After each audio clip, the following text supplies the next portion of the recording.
नमस्कार रसिक प्रेक्षक. आजची संध्याकाळी खऱ्या अर्थानं विशेष संध्याकाळ आहे असं म्हणायला हरकत नाही. नुकतीच आपण दिवाळी साजरी केलेली आहे आणि आज खरं म्हटलं तर देवदिवाळी आहे. आजच्या या सुंदर अशा संध्याकाळी एक अतिशय सुंदर कार्यक्रमासाठी आम्ही सर्वजण संस्कार भारतीच्या या माध्यमातून आपणासमोर भेटायला येतो आहे. काही क्षणातच सन्माननीय सुनीलजी बर्वे आपल्यामध्ये ऑनलाईन पद्धतीनं या उपक्रमाची सुरुवात करतील आणि तदनंतर या कार्यक्रमाला सुरुवात होईल.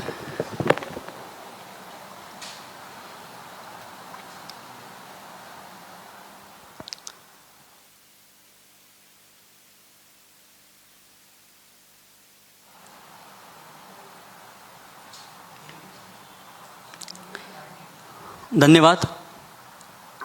संस्कार भारतीच्या परंपरेनुसार कार्यक्रमात यानंतर ध्येयगीत होईल. यासाठी मी संस्कार भारतीचे सदस्य आमंत्रित करतो.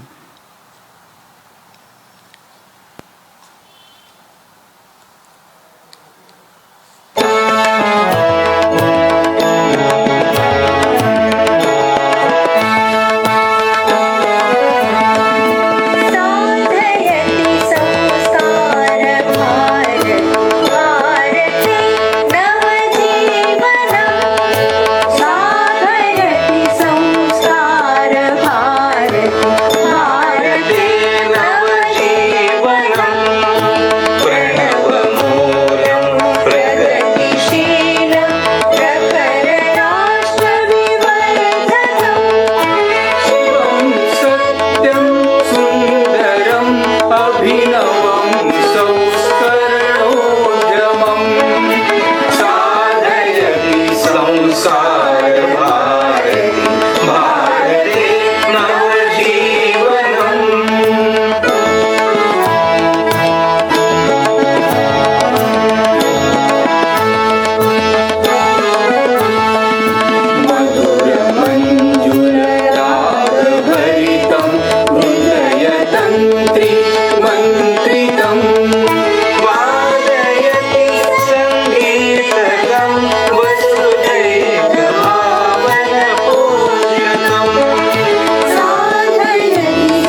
नमस्कार.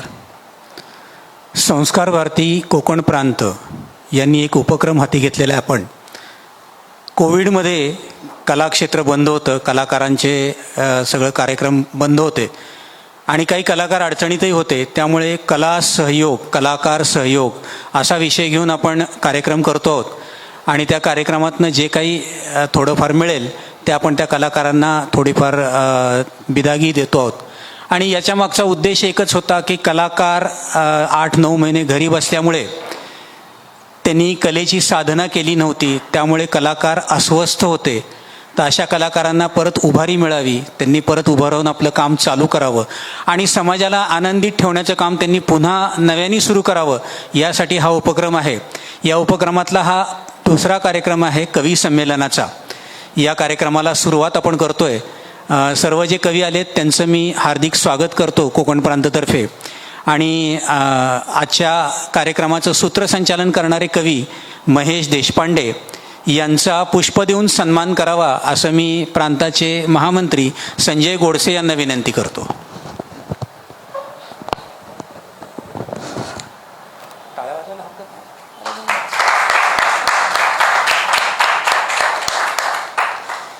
कवी संमेलनाचं सूत्रसंचालन आणि पूर्ण कवी संमेलन हे महेशजी करणार आहेत, त्यामुळे मी त्यांना विनंती करतो आणि सूत्र त्यांच्याकडे देतो.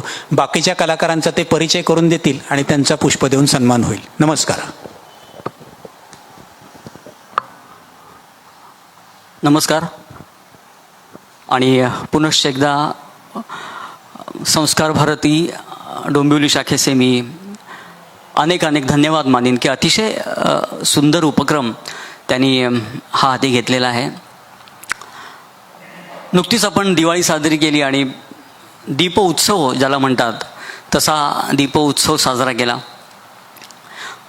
अशी ख्याती आहे की आकाशाला देखील कधीकधी भास निर्माण व्हावा आणि ते देखील आपण प्रतिबिंबच जमिनीवर बघतोय की काय, इतपत दिवे आपण दिवाळीमध्ये आपल्या घरात, आपल्या अंगणामध्ये, आपल्या प्रत्येक घराच्या कोपऱ्यात लावून तेजोमय हा सण करून टाकतो. हाच धागा घेऊन आज इथे उपस्थित असलेले सगळे कवी कवयित्री त्यांच्याही मनात एक साहित्य नामक एक दीप आहे आणि त्या दीपज्योतीने हा संबंध प्रज्वलित करण्याची ताकद ज्या शब्दांमध्ये आहे, इतकं सामर्थ्य ज्या शब्दांमध्ये आहे, असे सर्व कवी आणि कवयित्री इथे जमा झालेले आहेत. मी प्रथम त्यांचं स्वागत करतो. सन्माननीय संजय गोडसे महामंत्री संस्कार भारती कोकण प्रांत यांना विनंती करतो की त्यांनी कवयित्री संध्याताई काळे यांचं पुष्पगुच्छ देऊन स्वागत करावं.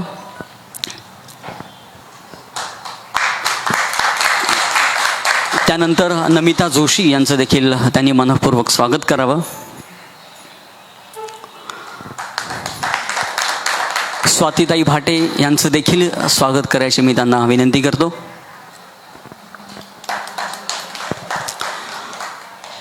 यानंतर नरेंद्र दांडेकर साहेब राष्ट्रीय शिक्षण संस्था सदस्य यांना विनंती करतो की त्यांनी कवी हेमंत राजाराम यांचं पुष्प देऊन स्वागत करावं. त्याच्यानंतर डॉक्टर जितेंद्र पेंढरकर यांचं देखील स्वागत करावं.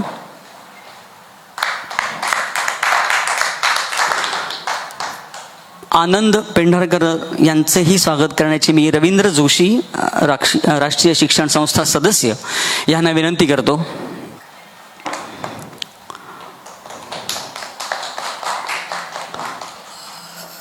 रामचंद्र साळुंके यांचं देखील स्वागत करायचे त्यांना विनंती करतो.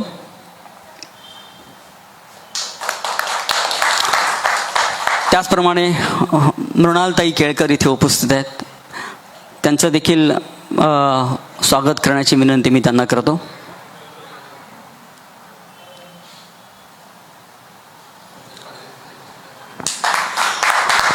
अनुया धारप इथे उपस्थित आहेत, त्यांचं देखील मी स्वागत करायची विनंती करतो.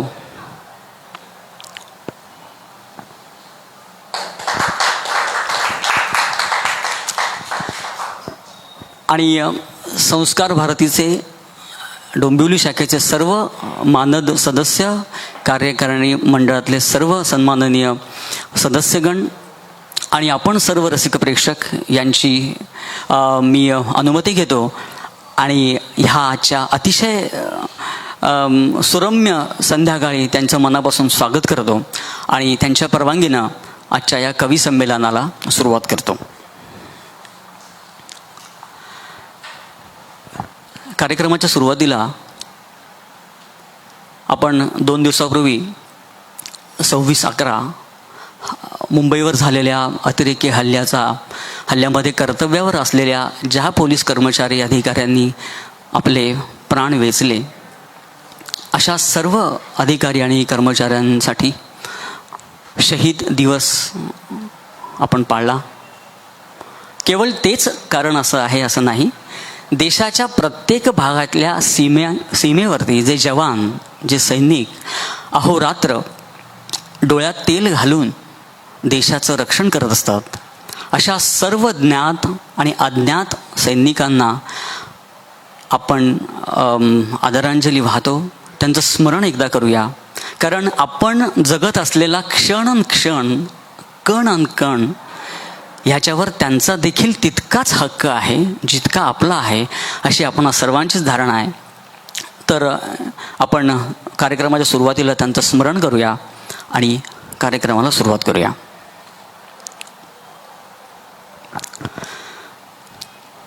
लाटे मागून लाट धावते तरीही साठा संपेना. लाटे मागून लाट धावते तरीही साठा संपेना. पाप धावते पुण्यक्षेत्री तरी किनारा भेटेना. पाप धावते पुण्यक्षेत्री तरी किनारा भेटेना. काळ कावळा रांजण भरतो खड्या मागुनी पडे खडा. पुण्यवान मी कसा राहिलो कसा भरेना अजूनी घडा. हे पाप नको हे पुण्य नको हा जीव नको जगणेच नको. या सर्वांवर मोक्ष मागतो करुणी अष्टांगाची घडी. वाहतो ही दुर्वांची जुडी. बाळ कोल्हटकरांची ही कविता काय. किंवा अगदी श्रावण मासी हर्ष मानसी हिरवळ दाटे चोहीकडे. क्षणात येते सरसर शिरवे क्षणात फिरूनी ऊन पडे. किंवा मग अगदी ऐल तटावर पैल तटावर हिरवाळी घेऊन निळा सावळा झरा वाहतो बेटा बेटातून. ही कविता काय. किंवा मग शतकानंतर आज पहिली रम्य पहाट. ही वसंत बापटांची कविता काय. किंवा मग अगदी मिळे चारा चिमणीस खावय आला.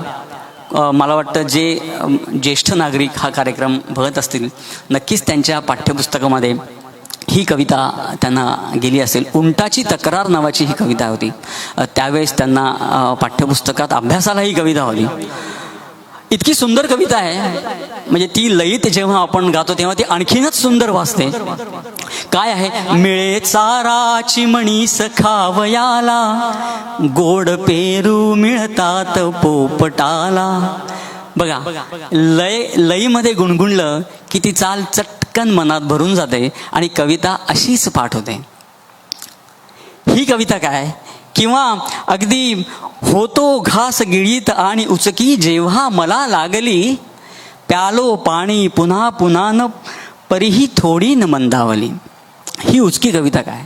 किंवा अगदी आताची जॉनी जॉनी यस पप्पा इटिंग शुगर नो पप्पा टेलिंग लाईज यस पप्पा. ही कविता काय. किंवा मग मछली जल की रानी है जीवन उसका पानी है. हाथ लगाओ डर जाएगी बाहर निकालो मर जाएगी. ही कविता काय. थोडक्यात काय. कवितेला भाषेचं बंधन लागत नाही रसिको. कविता कुठल्याही भाषेत असली तरी ती थेट या हृदयीचे त्या हृदयी जाऊन भिडतेच. कारण सादर करणारा माणूस आणि ऐकणारा रसिक प्रेक्षक ह्यामध्ये एकमेव धागा असतो तो म्हणजे कवितेचा, शब्दाचा. हे शब्दाचं नातं आणखीन दृढ होण्यासाठी आज आम्ही सर्व आपणासमोर उपस्थित झालेलो आहोत. आणि ह्या कवी संमेलनाची सुरुवात मी संध्याताई काळे यांच्याकडून करणार आहे. आपल्याला माहितीच आहे की संध्याताई काळे ह्या स्वामी विवेकानंद विद्यामंदिर अरुणोदय पूर्व प्राथमिक शाळेमधल्या शिक्षिका आहेत. पाहूया त्यांना त्यांच्या कवितेत काय म्हणायचं आहे. माझ्या घरासमोरचा रस्ता माझ्या घरासमोरचा रस्ता आज निस्तेज वाटतो आहे. नेहमी सकाळ दुपार संध्याकाळ शाळेतील मुलांच्या धावपळीने, पालकांच्या लगबगीने, वाहनांच्या आवाजाने जिवंतपणे सळसळणारा, फुलणारा, आपल्याला शाळेकडे नेणारा माझ्या घरासमोरचा रस्ता आज मात्र निर्जीव वाटतो आहे. पाऊस असला की खिडकीतून पाहिल्यावर खाली दिसणाऱ्या छान छान रंगीत छत्र्या, रेनकोट, साचलेल्या पाण्यात उड्या मारणारी मुलं, वेळेत शाळेत पोचण्यासाठी होणारी पालकांची लगबग आणि हे सगळं घेऊन धावणारा पण लॉकडाऊनमुळे एकाकी झालेला, कोरोनाच्या भीतीने थिजून गेलेला, आपल्याला शाळेत नेणारा माझ्या घरासमोरचा रस्ता आज मात्र ओस पडला आहे. सकाळी शाळा भरताना ऐकू येणाऱ्या घंटेच्या आवाजाची वेळ, मधल्या सुट्टीतील किलबिलाटाची वेळ, शाळा सुटल्यावर होणाऱ्या प्रचंड गर्दीची वेळ, या प्रत्येक वेळी प्रकर्षाने येणारी शाळेची आठवण, मला जास्तच उदास आणि हळवं करून जाते. कारण माझ्या घरासमोरच आहे आपल्याला माझ्या शाळेकडे नेणारा रस्ता. शाळा बंद असल्यामुळे मिळालेला हुरहुर लावणारा रिकामा वेळ आणि मनात भरून राहिलेला एकटेपणा माझ्या इतका क्वचितच कोणाला जाणवत असेल. कारण माझ्या घरासमोरच आहे मला माझ्या शाळेकडे नेणारा पण आज मात्र भयान वाटणारा रस्ता. हे ईश्वरा, तुला एकच प्रार्थना, पुन्हा चिवचिवाटात रमू दे, आनंदाने नाचू दे, पुन्हा हा पहिल्यासारखा गजबजून ओसंडून वाहू दे आपल्याला माझ्या शाळेकडे नेणारा माझ्या घरासमोरचा रस्ता. वा. संध्याताई, खूप सुंदर कविता. बघा रसिक हो, एक शिक्षक जेव्हा कवी असतो किंवा तो शब्दांच्या माध्यमातून जेव्हा आपले विचार प्रगट करतो ते किती सशक्त विचार असतात. की एक साधा रस्ता आहे त्यांच्या घरासमोरून शाळेत जाणारा, त्या रस्त्यावर देखील तो शिक्षक, कारण आहे त्याचं कवी मन, ते जागृत असतं. आणि अतिशय सुंदर अशी कविता सादर केलीत. धन्यवाद. याच्यानंतर आपण दुसऱ्या कवयित्रींकडे वळणार आहोत. नमिता भालचंद्र जोशी, MA विथ संस्कृत आहेत त्या. श्रीश संस्कृत अकॅडमी असे स्वतःचे संस्कृत क्लासेस देखील त्यांचे आहेत. आणि कविता, कथा अशी मुक्त मुसाफिरी त्या करत असतात. आज पाहूया त्या आपल्यासाठी कुठली कविता घेऊन येतात. नमिताताई. नमस्कार. मी सादर करते आहे माझी कविता झेप. वृत्तबद्ध लिखाणाचा प्रयत्न केला आहे, आस्वाद घ्यावा. डोळ्यात स्वप्न दाटे आकाश पेलण्याचे, जग वाटते मला हे मैदान खेळण्याचे. उत्तुंग झेप माझी ध्येयाकडे आताही, फक्त आपल्या प्रत्येकासाठी नाही, ह्या नवभारतासाठी माझी ही कविता आहे. उत्तुंग झेप माझी ध्येयाकडे आताही, पंखात घेतले बळ तुफान झेलण्याचे. नाही तमा मला ती, नाही तमा मला ती कोण्याच बंधनाची, दाटून भाव येती लक्षास भेदण्याचे. चौफेर संकटांचे येणे जरी घडावे, घेऊनी अस्त्र चाले मी पाश तोडण्याचे. आपला आशावाद हाच आपले खरे अस्त्र आहे सध्याच्या काळात. घेऊनी अस्त्र चाले मी पाश तोडण्याचे. अडवून मार्ग माझा आले कुणी सामोरी, अडवून मार्ग माझा आले कुणी सामोरी, कोणातही नसावे सामर्थ्य रोखण्याचे, कोणातही नसावे सामर्थ्य रोखण्याचे. मनपूर्वक धन्यवाद. खूप छान नमिताताई, खूप सुंदर. रसिक हो, नवरात्रामध्ये आपण आदिमाया आदिशक्तीची पूजा केली. त्याच्यानंतर मग दसरा सण मोठा नाही आनंदा तोटा असं म्हणत दसरा साजरा केला. त्याच्यानंतर मग दिन दिन दिवाळी म्हणत आपण दिवाळीही साजरी केली. पण मला नक्की माहिती आहे हे सगळे सण साजरे करत असताना एक भीतीचं सावट आपल्या सर्वांच्या मनात होतं. गेले जवळजवळ 8 ते 9 महिने झाले आपण एका भयानक संकटाच्या छायेखाली आहोत. हा विषयच इतका चावून चघळून चोथा झाल्यासारखा झाला आहे की परत त्या विषयाला मला हात घालायचा नाही. परंतु हा विषय काढण्याचं कारणच असं आहे की एवढं सगळं सुरू असताना इतकी वैश्विक आजार हा एवढा पसरत असताना आपल्या इच्छाशक्तीला दाद द्यावीशी वाटते. कारण ती इच्छाशक्ती आज एवढी बळकट आहे की त्या इच्छाशक्तीनुसारच आम्ही सगळे पुन्हा इथे एकत्र आलेलो आहोत. संस्कार भारतीच्या माध्यमातून असेल किंवा ह्या कवितेच्या आणि शब्दांच्या माध्यमातून असेल. तुकोबारायांनी एके ठिकाणी फार छान उदाहरण दिलं आहे. ते असं म्हणतात की एकीकडे 1000 हत्ती, एकीकडे इच्छाशक्ती. काय सुंदर वर्णन आहे बघा. 1000 हत्तींच्या बळाने जे काम होत नाही ते एका ठिकाणच्या इच्छाशक्तीने होतं.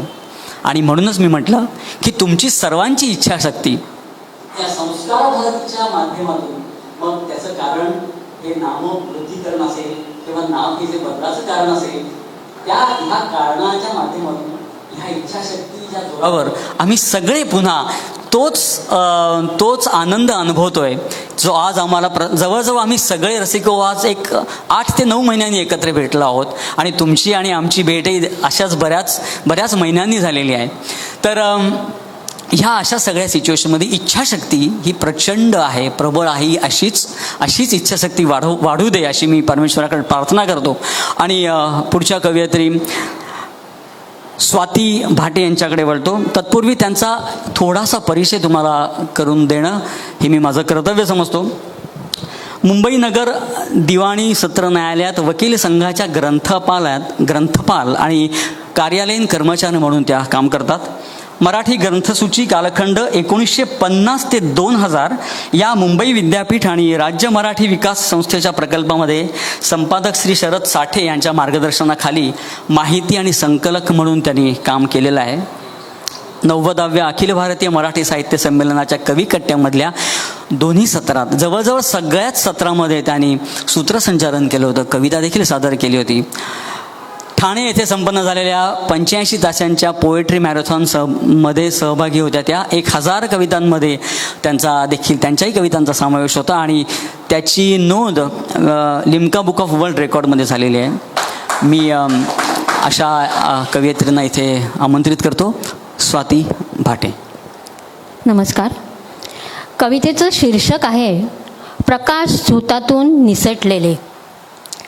बहर येईल आता मार्च महिन्यात, बहर येईल आता मार्च महिन्यात स्त्रियांच्या मान सन्मानाला, गौरवोद्गारांना आणि लाखो रुपये खर्च करून मोठमोठे सोहळे कार्यक्रमांच्या आयोजनाला.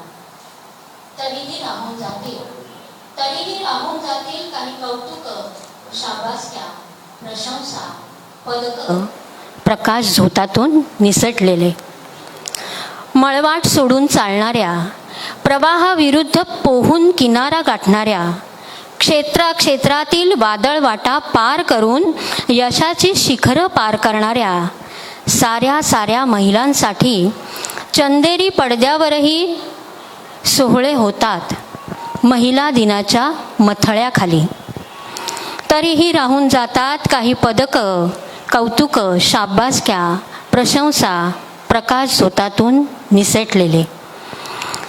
सरकारी, निमसरकारी, खाजगी कार्यालय आणि कचेऱ्यातील सर्व श्रेणीतल्या महिला कर्मचारी वर्गाचं, शाळा महाविद्यालयातल्या शिक्षिका, प्राचार्या, वैद्यकीय शाखेतल्या डॉक्टर, परिचारिका, संशोधिका, समाजसेविका आणि कितीतरी कोणाकोणाला देऊ करतील मानचिन्ह वा बहाल करतील एखादा किताब. तरीही राहून जातील काही कौतुक, शाबासक्या, प्रशंसा, पदक. प्रकाश झोतातून निसटलेले.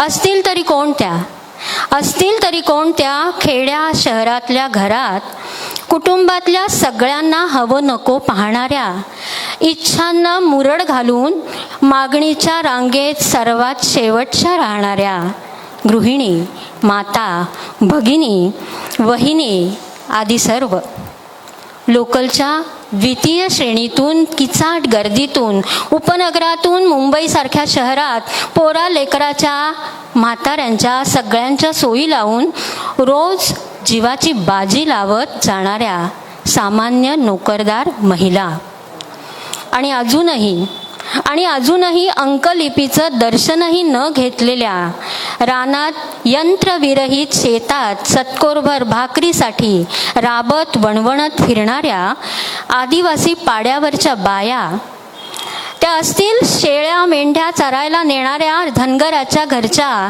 पाठोपाठच्या पोरी, नाहीतर मधाच्या पोळ्यातून मध काढणाऱ्या कातकऱ्याच्या बाया पोरी, किंवा मैल 2 मैल अंतरावर खडखडलेल्या नदी विहिरीवर शाळा अभ्यास सोडून रणरणत्या उन्हातून पायपीट करत जाणाऱ्या लहानग्या पोरी, या साऱ्यांचाच नसतो का जीवन संघर्ष? चंदेरी झगझगाटाच्या पलीकडील अशी दुसरी बाजू जाणवत नसते, दिसत नसते कुणालाच. म्हणूनच त्यांच्या या जगण्याला, संघर्षाला अंतःकरणातून सलाम. धन्यवाद. स्वाती उत्तम. ग्रंथपाल म्हणून काम करत असताना जे काही वाचन, जे काही डोळ्याखालनं जातं त्याचा परिणाम हा इतका सशक्त असतो हे खरोखर जाणवलं. स्वातीची एक अतिशय सुंदर कविता मला आठवते आहे. काही ओळी मला आठवतात, त्या मी निश्चित इथे नोंद करून घेतली आहे. शब्दांचे लाघव मोती हृदयातून देता देता, एक एक माळ होवोनी ती आठव रंगी बुडता. अतिशय हलका आणि अतिशय सुंदर अलवार लिहिणारी स्वाती. आपण कार्यक्रमात पुढे वळूया. एक अत्यंत ज्या नावाच्या उच्चारणातच भारदस्तपणा आहे, एक नाव ते उच्चारल्यावरच कसं तोंड भरून गेल्यासारखं वाटतं, असे आमचे हेमंत राजाराम इथे आवर्जून उपस्थित आहेत. मी हेमंत राजारामचा थोडक्यात परिचय देतो. अमृताचा अनुभव, ज्ञानदेवांच्या अमृतानुभवाचा छंदानुवाद हातून लिहून होणं आणि हा ग्रंथ प्रकाशित होणं ही मला वाटतं थेट त्या माऊलीची कृपा आणि थेट हेमंत राजारामांची प्रतिभा ह्यांनी फुलून आलेली आहे असं मला वाटतं. काव्यरसिक मंडळात डोंबिवली ह्या संस्थेचे जवळजवळ 3 वेळा ते अध्यक्षपद यांनी भूषवलेलं आहे. 90व्या अखिल भारतीय साहित्य संमेलनातल्या कवी कट्ट्याचं यशस्वी आयोजन देखील त्यांनी केलं होतं. मी त्यांच्याकडे थेट वळतो आणि त्यांना सांगतो की त्यांनी एक अतिशय उत्तम, म्हणजे मला असं वाटतं की हेमंदा जिथे आहे तिथे तरन्नुम किंवा गेय कविता नाही असं होणं शक्यच नाही. तर मी काय ऐकतोस हेमंदा, तरन्नुम, क्या बात आहे.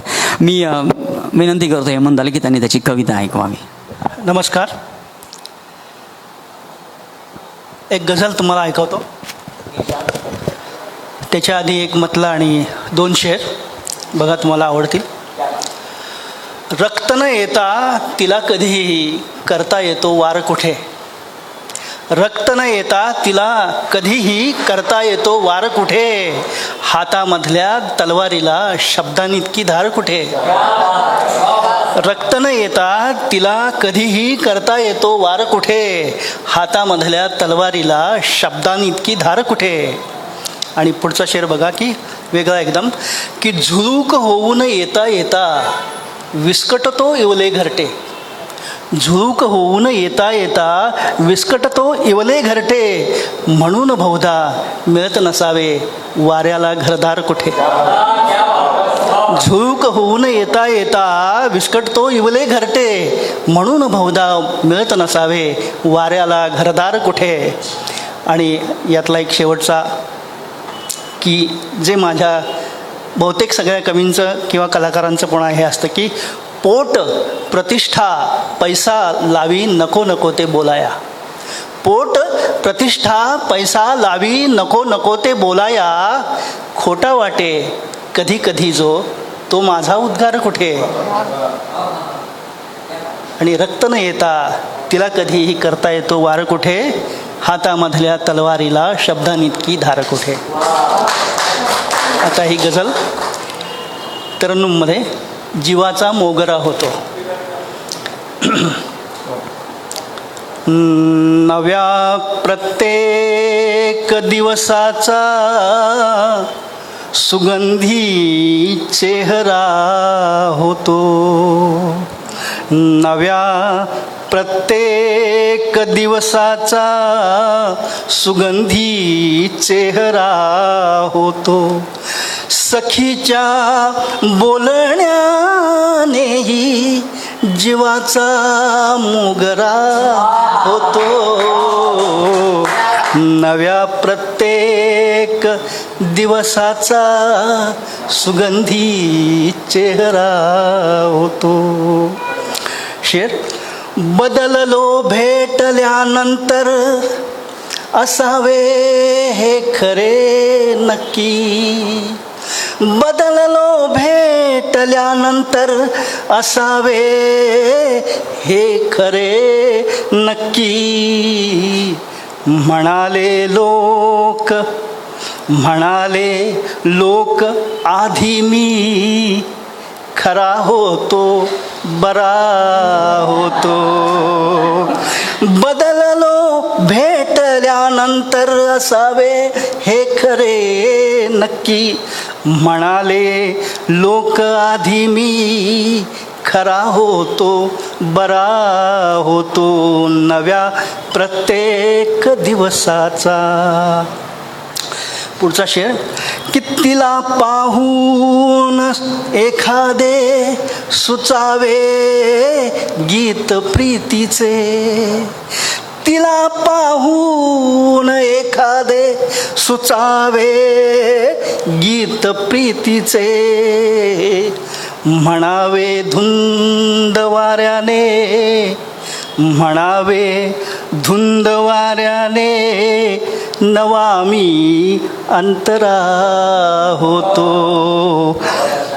म्हणावे धुंद वाऱ्याने नवा मी अंतरा होतो. सखीच्या बोलण्यानेही जीवाचा मोगरा होतो. नव्या प्रत्येक दिवसाचा. कितीदा दाटून येतो मनी तो पावसाई. कितीदा दाटून येतो मनी तो पावसाई. मनाचा मोरही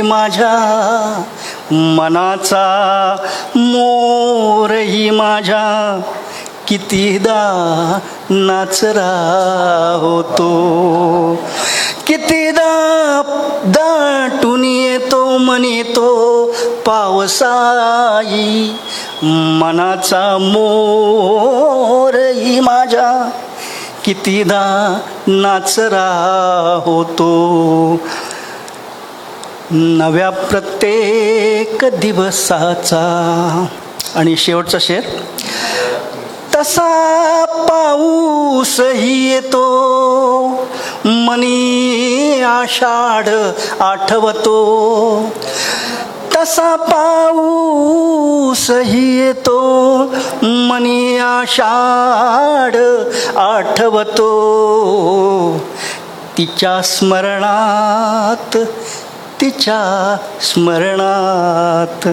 तिच्या स्मरणात डोळ्यांचा किती वेळा झरा होतो.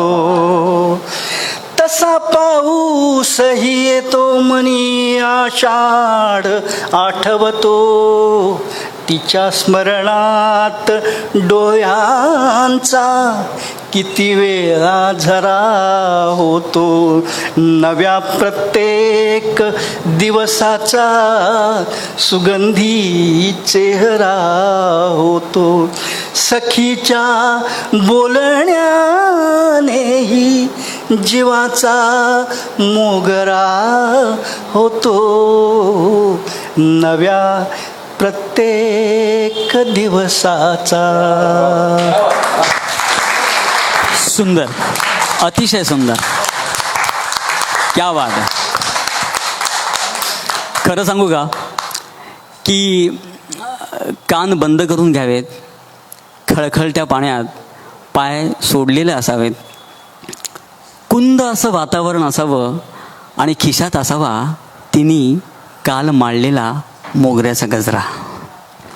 हे असं काहीसं वाटतंय, पण आपल्याला फार खोलात शिरायचं नाही. आपण पुढे कार्यक्रम पुढे नेऊया, कारण तिथेच अडकलं तर तो भोवरा आहे, तो मग जीवाचा भोवरा झालाच म्हणून समजा. आपण पुढे जाऊया. डॉक्टर जितेंद्र पेंढारकर आपले कवी. जीवांचं रसायन सोडून सदैव भौतिकात रमलेला माणूस आहे. भौतिकशास्त्रात PhD आहे. सोमय्या कॉलेजमध्ये ते प्राध्यापक आहेत. सायन्स विषय जेव्हा मी शिकवत होतो कधी काळी, जेव्हा मी शाळेत होतो त्यावेळेस भौतिकापासून मी आजही पळत आलो आहे, त्यावेळी पळायचो. पण या माणसाने मला नेहमीच भयंकर, म्हणजे शास्त्र शिकवणाऱ्या माणसांविषयी मला कायमच आदर आहे. आणि भौतिक म्हटल्यानंतर साष्टांग लोटांगणच आहे. असे हे डॉक्टर जितेंद्र पेंढारकर आज आपल्या इथे उपस्थित आहेत. अतिशय सुरेख वृत्तबद्ध कविता लिहितात. वृत्तांवर भलतीच कमांड आहे आणि अतिशय सुंदरपैकी ते अनेक वृत्तांचा अभ्यास आहे त्यांचा. मी डॉक्टरांना विनंती करतो की काय ऐकवणार आहात आणि वृत्तात ऐकवणार आहात का मुक्तछंदात ऐकवणार आहात? पहिली मुक्तछंदात ऐकवतो, नंतर मग वृत्तात. मी पहिल्यांदाच आज डॉक्टर साहेबांचा मुक्तछंद ऐकतोय, कारण ते नेहमी वृत्तबद्ध लिहित असतात. पण क्या बात आहे. धन्यवाद महेश. प्रकाशाच्या असणेपणात एक प्रकारचा अहंकार वाटतो मला. त्याचाही आधार असलेला अंधार हा फार सनातन आणि चिरकाल टिकणारा असा आहे, ज्याच्यामुळे प्रकाश वाटतो. अशा अंधाराला सलाम. तर अंधारावर आधारित एक मुक्तछंद. अंधारासारखी असते स्त्री, अंधारासारखी असते स्त्री, उतरायला तिच्यात लागते निराधार व्हायची तयारी. अंधारासारखी असते स्त्री, अंधारासारखी असते स्त्री, उतरायला तिच्यात लागते निराधार व्हायची तयारी. बुद्धीच्या काटेकोर स्पष्टपणाच्या गोवऱ्या जाळाव्या लागतात तर्काच्या सरणावर. अंधारासारखी असते स्त्री. सुखांच्या असंख्य लुकलुकणाऱ्या शक्यतांना आकाशात उधळणारी अबोल नदीसारखी. कुठल्याच तीराकडे ती धावत नसते, कुठल्याच तीराकडे ती धावत नसते, फक्त वाहत असते स्वतःच्याच आत दडलेल्या अथांग सागराकडे. अंधारासारखी असते स्त्री. कुठल्याच सूर्याची गरज नसते तिला. अनादी असीम रात्रीसारखी स्त्री असते स्वयंभू. देते कित्येक सूर्यांना जन्म, देते कित्येक सूर्यांना जन्म, आणि तरीही उरते तितकीच जितकी होती आधार मागणाऱ्या सूर्याच्या आधी. देते कित्येक सूर्यांना जन्म, आणि तरीही उरते तितकीच जितकी होती आधार मागणाऱ्या सूर्याच्याही आधी. अंधारासारखी असते स्त्री, बघता येत नाही तिला. अंधारासारखी असते स्त्री, बघता येत नाही तिला, समजतही नसते ती. तिच्या प्रत्येक प्रतिक्रियेत ती ओतते होकार आणि नकार समप्रमाणात. बघताही येत नाही तिला, समजतही नसते ती. तिच्या प्रत्येक प्रतिक्रियेत ती ओतते होकार आणि नकार समप्रमाणात. तिची इच्छा आणि आपली निराधार व्हायची तयारी झाली की, तिची इच्छा आणि आपली निराधार व्हायची तयारी झाली की ती उतरत जाते तुमच्यात. तिची इच्छा आणि आपली निराधार व्हायची तयारी झाली की ती उतरत जाते तुमच्यात. अंधारासारखी असते स्त्री. धन्यवाद. कमाल आहे जितेंद्र, कमाल कमाल. अतिशय सुरेख मुक्तछंद आहे. पुढे कार्यक्रमात आपण एका अशा डायनॅमिक व्यक्तिमत्वाकडे जाणार आहोत. कसं असतं मंडळी की रंगीबेरंगी फूल जेव्हा उमलतं ना त्यावेळेस त्या फुलाला कुठल्याही चित्रकलेच्या डिप्लोमाची गरज नसते. त्याचं रंगीतपण त्या मातीतच दडलेलं असतं. ही ओळख द्यायचं कारण असं आहे, चित्रतपस्वी भालजी पेंढारकर यांचा थेट वारसा डोंबिवलीत आमच्या मध्ये आहे. हे खरं म्हणजे त्याचं असणंच हे खूप चैतन्यदायी आहे, असं आम्हा सर्वांना त्याचा अनुभव आहेच. तुम्हीही या कार्यक्रमाच्या माध्यमातून तो आज अनुभव घेणार आहात. आनंद पेंढारकर ह्याच्याकडे जाण्याआधी थोडंसं मी बोलू इच्छितो. डोंबिवली इथल्या 90व्या अखिल भारतीय मराठी साहित्य संमेलनाच्या संमेलन गीताचं लेखन त्यांनी केलं होतं. मला तुम्हाला सांगायला अतिशय अभिमान वाटतो तो यासाठी की साहित्य संमेलनाचं संमेलन गीत याआधी कधीही लिहिलं गेलेलं नव्हतं. नाट्यसंमेलनासाठी ते कदाचित लिहिलं गेलं असेल, पण साहित्य संमेलनासाठी ही घटना फक्त डोंबिवलीच्याच साहित्य संमेलनात घडलेली आहे. आणि म्हणून डोंबिवलीचा सार्थ अभिमान वाटतो की प्रत्येक चांगली गोष्ट, प्रत्येकच उत्तम गोष्ट ह्याची सुरुवात डोंबिवलीपासून होते.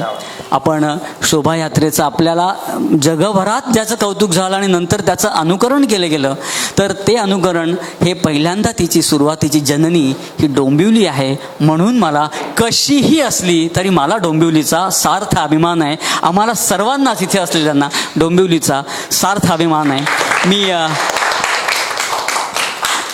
उस्मानाबाद येथे जेव्हा 93वं अखिल भारतीय मराठी साहित्य संमेलनात निमंत्रित कवी म्हणून त्यांना पाचारण करण्यात आलं होतं. मी आनंदला विनंती करतो की त्यांनी गझल किंवा कविता, काय तुला तरन्नुम ऐकावं असं मला गेय वाटतं. कविता, गेय. अरे वा वा वा. एक गेय कविता सादर करतो, पावसाबद्दल आहे. साधून वेळ नभऊ तरुण आलर, साधून वेळ नभऊ तरुण आलर, मन पाऊस झालर, मन पाऊस झालर. डोंगराच्या माथ्यावर आभाळली माया, चोहीकड दाटू आली सावळ्याची छाया. डोंगराच्या माथ्यावर आभाळली माया, चोहीकड दाटू आली सावळ्याची छाया. चाहुलीन शहारली धरतीची काया, पानांच्या ओंजळी झाल्या थेंबाना झेलाया. पापणीत गार हिरव सपान हालर, पापणीत गार हिरव सपान हालर. मन पाऊस झालर, मन पाऊस झालर, मन पाऊस झालर, मन पाऊस झालर. नभाच्या गाभारी लाग नगारा घुमाया, विजेचा साथीला ताशा तडतडाया. नभाच्या गाभारी लाग नगारा घुमाया, विजेचा साथीला ताशा तडतडाया. सोसाट्याचा वारा जाई दिशाना धडकाया, आभाळाचा तट लाग उभा कोसळाया, वाऱ्यावरती ढगांचं वऱ्हाड निघालं र, वाऱ्यावरती ढगांचं वऱ्हाड निघालं र, मन पाऊस झालं, मन पाऊस झालं, मन पाऊस झालं, मन पाऊस झाले हे रे. आणि आता पाऊस पडून गेल्यानंतर मातीसाठी थेंब थेंब अत्तराचा फाया, पाना पानावर मोती लागले सजाया, मातीसाठी थेंब थेंब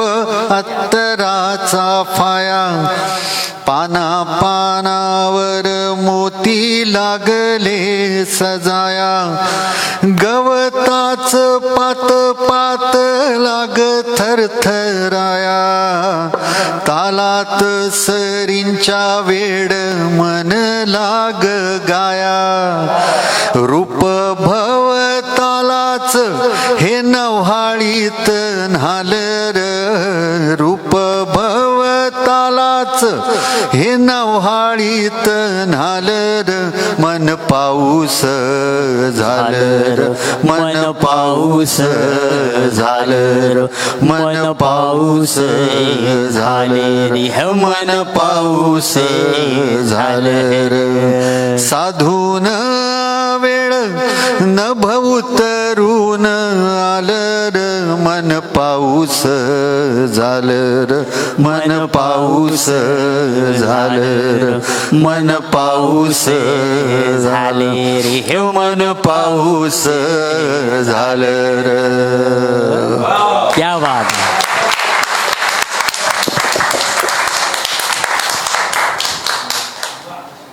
नुसता कवितेतला पाऊस सुद्धा किती छान आनंद देऊन जातो नाही का. बघा ना की पावसाची कविता असो किंवा कवितेतला पाऊस, पावसाची कविता असो किंवा कवितेतला पाऊस कुठेतरी भरून आलेलं असतंच ना, कुठेतरी भरून आलेलं असतंच ना, आणि कुठेतरी ते रित होत असतंच ना. फक्त फक्त आभाळातून जमिनीवर पडणाऱ्या गोल टपोऱ्या थेंबांना आपण पाऊस म्हणतो. फक्त आभाळातून जमिनीवर पडणाऱ्या गोल टपोऱ्या थेंबांना आपण पाऊस म्हणतो, आणि कागदावर उतरलेल्या थेंबांना कविता. या तुझ्याच आहेत ना चोळी, महेशच्या चोळीत आहे ना. बाकी आषाढ आणि श्रावण हे फक्त निमित्त मात्र. हो, या माझ्याच 2 ओळी आहेत, मी आपल्या आनंदाच्या वचत सरकवून दिल्या. पुढे जाऊया कवितेमध्ये. कवितेच्या कार्यक्रमामध्ये एक तरुण तडफदार, आम्ही सगळेजण त्यांना अतिशय प्रेमाने संभाजीराजा असं म्हणतो, त्या शंभूराजा असं म्हणतो, अगदी प्रेमाचं नाव आहे आमचं त्यांच्या. पण फक्त काव्यरसिक मंडळाचे ते तडफदार सदस्य आहेत. आणि थोडंसं त्यांचं विषय मी तुम्हाला एकच असं सांगू इच्छितो की खूप छान त्यांनी लिहिलं आहे असं. बघा की माझ्या गावाकडं होतं जीर्ण मंदिर सुंदर. बघा कसा छान रास्टिक फील आहे गावाचा. माझ्या गावाकडं होतं जीर्ण मंदिर सुंदर, पुण्यवंत लोक तिथं संत देवाहुनी थोर. रामचंद्र काय ऐकतोयस? मुक्तछंद ऐकतो. हां, नमस्कार. कवितेचं नाव आहे मला माणूस म्हणा. महार म्हणा, मांग म्हणा, चांबार आणि ढोर म्हणा. महार म्हणा, मांग म्हणा, चांबार आणि ढोर म्हणा. कसला आलाय मराठा, मला धनगर आणि ब्राह्मण म्हणा. जातीमध्ये जाती आल्या, जातीमध्ये जाती आल्या. कधीतरी वडार म्हणा, लमान बी चालल की कधीतरी बंजार म्हणा. लावा तुम्हीच वर्गवारी, लावा तुम्हीच वर्गवारी. धम्माचं कधी बौद्ध म्हणा. अटीतटीच्या शर्यतीत, अटीतटीच्या शर्यतीत कधी मुसलमान म्हणा. डोक्यामध्ये हाना लाकूड, डोक्यामध्ये हाना लाकूड पण मला सुतार म्हणा, जखमा करा लोखंडाने मला लोहार म्हणा. सोन्याच्या सुरीने कापा, सोन्याच्या सुरीने कापा, कधीतरी सोनार म्हणा. शिकार करा माणुसकीची मला तुम्ही भिल्ल म्हणा. जातींचा अपराधी करा, जातींचा अपराधी करा, कधीतरी पारधी म्हणा. मी जाळणारा जातींची मडे, मी जाळणारा जातींची मडे मला मसुंजोगी म्हणा. कसला आता फुलतोय मळा, कसला आता फुलतोय मळा, तरी मला माळी म्हणा. क्रुसावरती चढून मजला, क्रुसावरती चढून मजला म्हणा ख्रिश्चन म्हणा. मातंग रामोशी बेरड, मातंग रामोशी बेरड म्हणा. काही परखड म्हणा, संपवा सगळ्या जाती, नाहीतर करा माझा खून करा. दफन करा मला नी जतन करा माझी मम्मी, दफन करा मला नी जतन करा माझी मम्मी. जाळून टाका सरणावरती पण शेवटी एक करा. स्तब्ध थांबा काही क्षण, स्तब्ध थांबा काही क्षण आणि एक करा विलक्षण. माझी अंतिम इच्छा एकच, मला माणूस म्हणा. माझी अंतिम इच्छा एकच, मला माणूस म्हणा. वा वा वा वा वा. धन्यवाद. खऱ्या अर्थानं या कवितेची आज खूप गरज आहे. माणुसकी हरवलेले आहेत आपले सगळे असं आपण म्हणतो खरं, पण ह्या ज्या पॅन्डेमिक सिच्युएशनमध्ये असं फारसं खरं नाही आहे असं देखील आपण असे फेसबुकवरती असं आहे जे आपल्याला ह्या सगळ्या पोस्ट वाचायला मिळतात त्यातनं काही नकारात्मक असतात पण बऱ्याचशा सकारात्मक देखील असतात. म्हणजे अनेक पोस्ट जेव्हा माणुसकी हरवली आहे असं सांगतात तेव्हा अनेक पोस्ट माणुसकी आहे असंही सांगणारे आहेत. खऱ्या अर्थानं आजच्या काळासाठी ज्यातून आपण जातो आहे त्याच्यासाठी अतिशय उत्तम कविता आहे रामचंद्र. खूप सुंदर, धन्यवाद. मी मृणाल केळकरांकडे आता येणार आहे. MA BEd आहेत त्या देखील. स्वामी विवेकानंद विद्यालय येथे गेले 20-21 वर्ष त्या अध्यापन करतात. 2016 साली घनघुमाळी हा काव्यसंग्रह त्यांचा प्रकाशित आहे. ते असं म्हणत आहेत, मी मुग्धा अनला मी प्राची, मी मुग्धा अनला मी प्राची, मी संध्या संदिग्ध रुची, मी कन्या दुहिता दो घरची, मी मैत्रीण मैत्रेयी तुमची. ऐकूया आपण मृणालकडून. मृणाल काय ऐकवणार आहेस? गेय कविता क्या बात आहे. अतिशय सुंदर गाते मृणाल सुद्धा. कवितेचं नाव आहे मन माझे मोर पिसारा. मन माझे मोर पिसारा, मन माझे मोर पिसारा, थुई थुई नाचे गगनधरा, थुई थुई नाचे गगनधरा. मन खोल नदीचा डोह, मन खोल नदीचा डोह, मन फिरते सोडून देह, मन फिरते सोडून देह. मन भीर भीरती पाकोळी, मन भीर भीरती पाकोळी, मन मृग जळात मासोळी, मन मृग जळात मासोळी. मन हातामधला पारा, मन हातामधला पारा, मन मुठीत धरल्या गारा, मन मुठीत धरल्या गारा. मन घुमत घळी तुनवारा, मन घुमत घळी तुनवारा. उसळत्या दरीतील धारा, उसळत्या दरीतील धारा. मन मोहा पाठी भुंगा, मन मोहा पाठी भुंगा. मनी विचार घाली पिंगा, मनी विचार घाली पिंगा.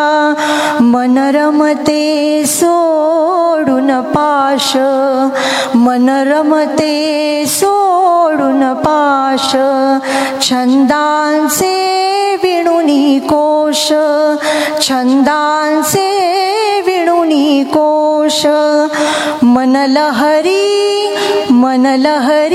दे गुंगारा, मन लहरी दे गुंगारा, जादुई अजब पेटारा, जादुई अजब पेटारा, मन चुली बाजूची वैल, मन चुली बाजूची वैल, मन आकलनाच्या पैल, मन आकलनाच्या पैल. धन्यवाद. सुरेख. शब्दांना जेव्हा अनुरूप चाल मिळते तेव्हा ती चाल आणि ते शब्द असा एकत्रित मिलाप होऊन जेव्हा ते थेट मनात उतरतं ना, त्यावेळेस काही बोलण्यासाठी शब्दच अपुरे पडतात. इवन दादसुद्धा द्यायला धजावत नाही की त्या एका वेगळ्या अधांतरामध्ये आम्ही सगळे तरंगत होतो. म्हणून अतिशय सुंदर. पुढे वळूया. अनुया धारप ह्या पुढच्या कवयित्री आहेत. MA with Marathi. म्हणजे मला प्रचंड दडपण आहे सध्या की मी इतकं बोलतोय, पण माझ्यापेक्षा त्या अतिशय सुंदर सूत्रसंचालन करतात. अनेक परिसंवादाचं सूत्रसंचालन केलेलं आहे. अनेक मोठमोठे स्वप्नील बांदोडकर, अशोक नायगावकर यांच्यासोबत त्यांनी परिसंवाद केलेले आहेत. SIS कॉलेजमध्ये त्या गेले 12-15 वर्ष मराठी हा विषय शिकवतात. उत्तम अभिभाषण करतात.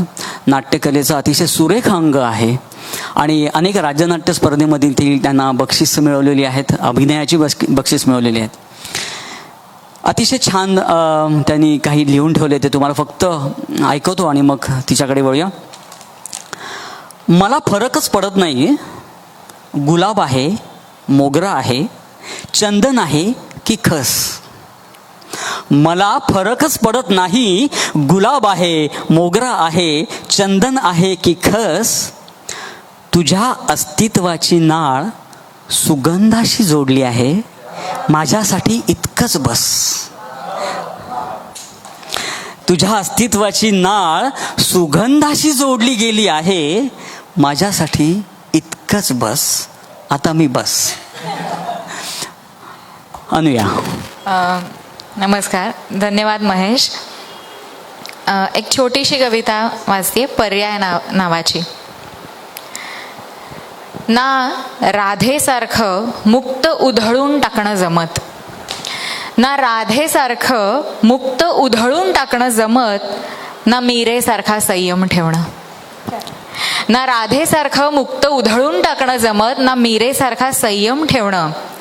सत्यभामा आणि रुक्मिणी. सत्यभामा आणि रुक्मिणी, प्राजक्ताचं मूळ आणि फुलांचा सडा. हा संदर्भ आपल्या सगळ्यांना माहीत. प्राजक्ताचं मूळ आणि फुलांचा सडा या द्वंद्वात आयुष्यभर होरपळ, छे नकोच. प्राजक्ताचं मूळ आणि फुलांचा सडा या द्वंद्वात आयुष्यभर होरपळ, छे नकोच. द्रौपदीसारखा संभ्रम तर नाहीच हा माझ्या मनात. द्रौपदीसारखा संभ्रम तर नाहीच हा माझ्या मनात. तुझ्याबद्दल नक्की काय वाटतं ते पुरतं ठाऊक आहे मला. तुझ्याबद्दल नक्की काय वाटतं ते पुरतं ठाऊक आहे मला. आणि गोपिकांसारखा उगीच तुझ्याभोवती पिंगा तर जमणारच नाही मला. गोपिकांसारखा उगाच तुझ्याभोवती पिंगा तर जमणारच नाही मला. आता नक्की स्पष्ट होऊ दे तुझ्याकडची बाजू. आता नक्की स्पष्ट होऊ दे तुझ्याकडची बाजू. कारण माझ्याकडे पर्याय नाहीत 16 सहस्र. माझ्याकडे पर्याय नाहीत 16 सहस्र. धन्यवाद. आत्तापर्यंत आमच्या सगळ्यांच्या कविता आपण ऐकल्यात, पण सूत्रसंचालनाच्या माध्यमातून आम्हाला सगळ्यांना जोडून ठेवणारा महेश देशपांडे हा स्वतः एक चांगला कवी आणि आता मी त्याला विनंती करतो की त्याची कविता सादर करावी. त्यापूर्वी त्याची थोडीशी ओळख. 2016 साली माझ्या मनातल्या तुझ्या कविता अशा नावाचा एक अल्बम आलेला आणि ज्याचं प्रकाशन संगीतकार अशोक पत्की आणि कवी प्रवीण दवणे यांच्या हस्ते झालं होतं. तो अल्बम त्याचा होता. त्यानंतर राज्य नाट्यस्पर्धेत त्याने अनेक म्हणजे वेगवेगळ्या विभागात त्यांनी पारितोषिकं मिळवलेली आहेत आणि सगळ्यात मोठं त्याचं क्रेडिट म्हणजे सारेगामा मराठी या कार्यक्रमात तो सेमीफायनलिस्ट होता. तर आपण ऐकूया महेश देशपांडे.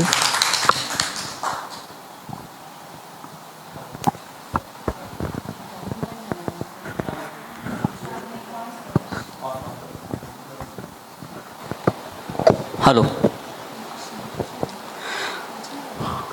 मोठं डेअरिंग करतो आणि तरन्नुममध्ये गझल घेतो.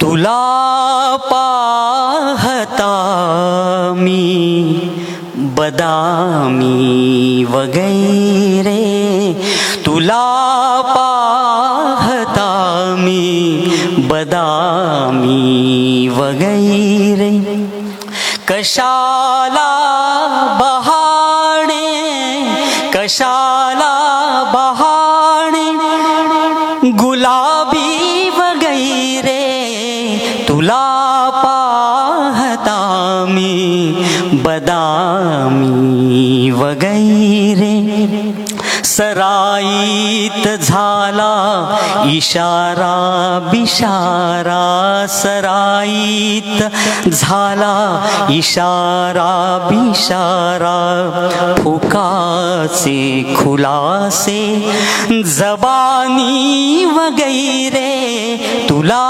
पाहता मी बदामी वगैरे, कितीदा पुन्हा तोल मी सावरावा, कितीदा पुन्हा तोल मी सावरावा, उगा छंदलेला, उगा छंदलेला, शराबी वगैरे, तुला पाहता मी बदामी वगैरे, सरावातले पाश हातात माझ्या, सरावातले पाश हातात माझ्या, कुठे शौक केले, कुठे शौक केले, नवाबी वगैरे, तुला पाहता मी बदामी वगैरे. हे शेवटचा शेर आहे. उभा जन्म नुसता रियाजात गेला, उभा जन्म नुसता रियाजात गेला, कशाला मिळावी, कशाला मिळावी बिदागी वगैरे, तुला पाहता मी बदामी वगैरे, कशाला बहाणे, कशाला बहाणे, गुलाबी वगैरे, तुला पाहता मी, तुला पाहता मी, तुला पाहता मी बदामी वगैरे.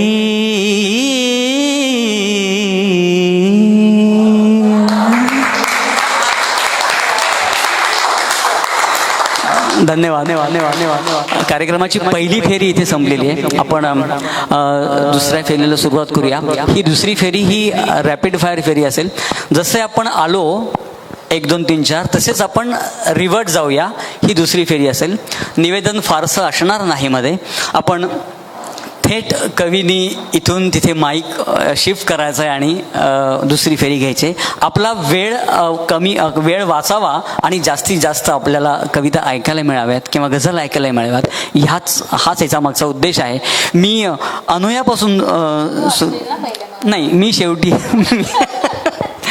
सर्वात शेवटी गार्डचा डबा माझा आहे. तुम्ही इंजिन सुरू करा.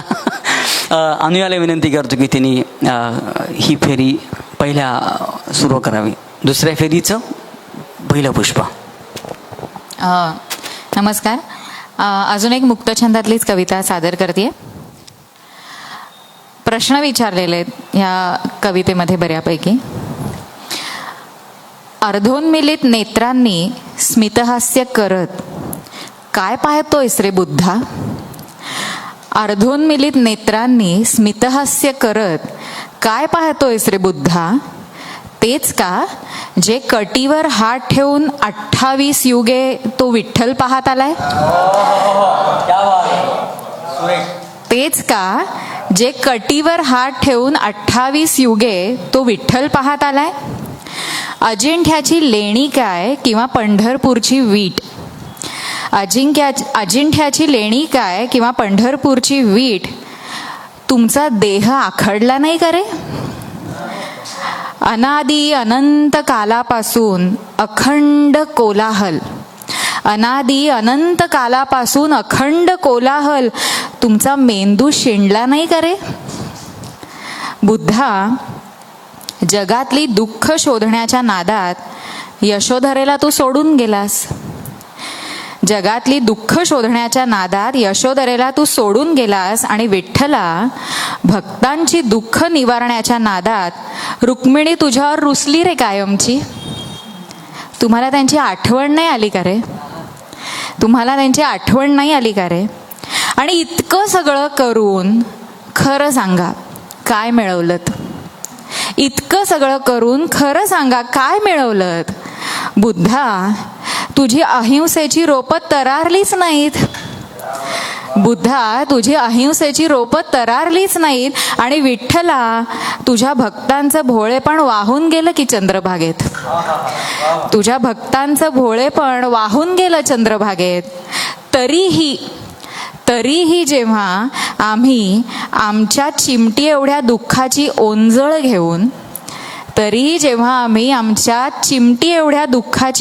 घेऊन तुमच्याच पायाशी सरपटत येतो, तरीही जेव्हा आम्ही आमच्या चिमटी एवढ्या दुःखाची ओंजळ घेऊन तुमच्याच पायाशी सरपटत येतो, तेव्हा खरं सांगा काय वाटतं रे तुम्हाला? खरं सांगा काय वाटतं रे तुम्हाला? धन्यवाद.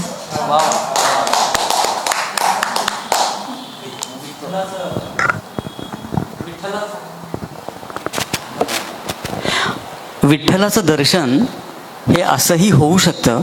हा एक वेगळा दृष्टी तू आम्हाला दिलीस की ही असंही दृष्टिकोनातून विठ्ठल भेटू शकतो. सुंदर. मृणाल. आजचा दिवस खास आहे. आज त्रिपुरी पौर्णिमा आहे. त्यामुळे आणि सर्व कवींचा लाडका असा जो चंद्रमा, त्याचीच कविता मी सादर करते आहे. कवितेचं नाव आहे चंद्रम. चंद्र उगवे गगनी, चंद्र उगवे गगनी, तारकांची गळी माळ, चांदण्याचे पायी चाळ, मग धावे रानुमाळ. चंद्र उगवे गगनी, देई चांदण आंदण, लक्ष रुपेरी हातानी, सारवितो न भांगण. चंद्र उतरतो वनी, स्वप्न जादुई भुईस, फिरवितो पानोपानी, चंद्र किरणांचे पीस. चंद्र उतरतो वनी, राणी के गदाच्या बनी, खोल हिरव्या डोहाच, खुळ चांदुळत पाणी. चंद्र उगवला राणी, खोदी अंधारात लेणी, पाठी चांदण्याची वेणी, उभी पुनव देखणी.